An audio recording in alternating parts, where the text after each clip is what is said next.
大家好，我是夏妈，早上好。今天我们家的早餐是自己烙的馍，煮了一个羊肉泡馍，看着想不想吃？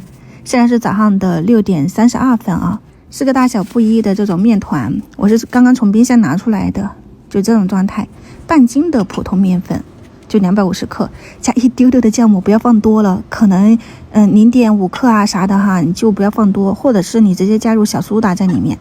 然后加入120毫升到130毫升左右的常温水，给它揉成一个面团。揉不光滑你也没有关系，你给它揪成面剂子以后，稍微的醒一醒，再去给它揉一下就可以了。其实昨天晚上花费时间也就只有10分钟左右，像这样子。然后你用保鲜膜给它包裹住，避免风干了嘛，放到冰箱冷藏。第二天早上起来，你就给它面剂子擀开，擀成这种面饼。平底锅啥都不用放，油也不用，你就开个中小火，先给它预热，再把我们擀好的面饼放进去，烙到一面焦香以后翻面，要给它戳个洞啊。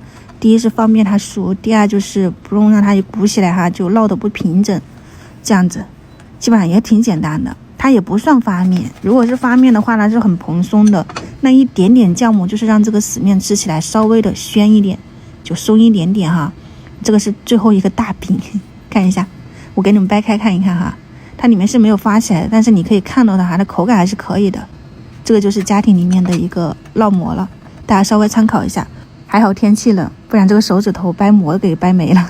全部掰碎了以后，你放上，就昨天我们不是吃的那个羊肉汤吗？我就切了一点羊肉，还有羊杂，你给它放到那里面，搭配一点泡好的这个黄花菜。然后一点粉丝，这个粉丝是水晶粉丝哈，好像是买酸菜送的，就掰一点点，这样就可以去煮了。羊肉汤话其实昨天我那个已经喝完了，但是我又加了一点开水，剩下一点骨头又给它熬了一熬，作为今天的早餐的一个汤底。早上起来你就放到那个锅里面，那个油它也是浮在表面的嘛，烧开了以后，把准备好的食材全部丢进去就可以了。两姐妹的是一锅煮了哈，调味的话呢就放了一点盐和白胡椒粉。稍微的煮到粉丝软了以后也就差不多了。其实煮起来是很快速的，就是掰馍费了一点时间，放上这种大葱末啊，然后一点香菜，家庭版本的羊肉泡馍汤就搞定了。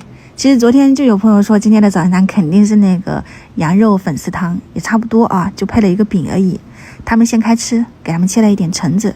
我们的话呢，我觉得掰的有点费时间，我就直接给它切成条了以后切成粒，然后再给它煮了一下，放上我们昨天熬的那个辣椒红油，贼香啊，真的是特别的香。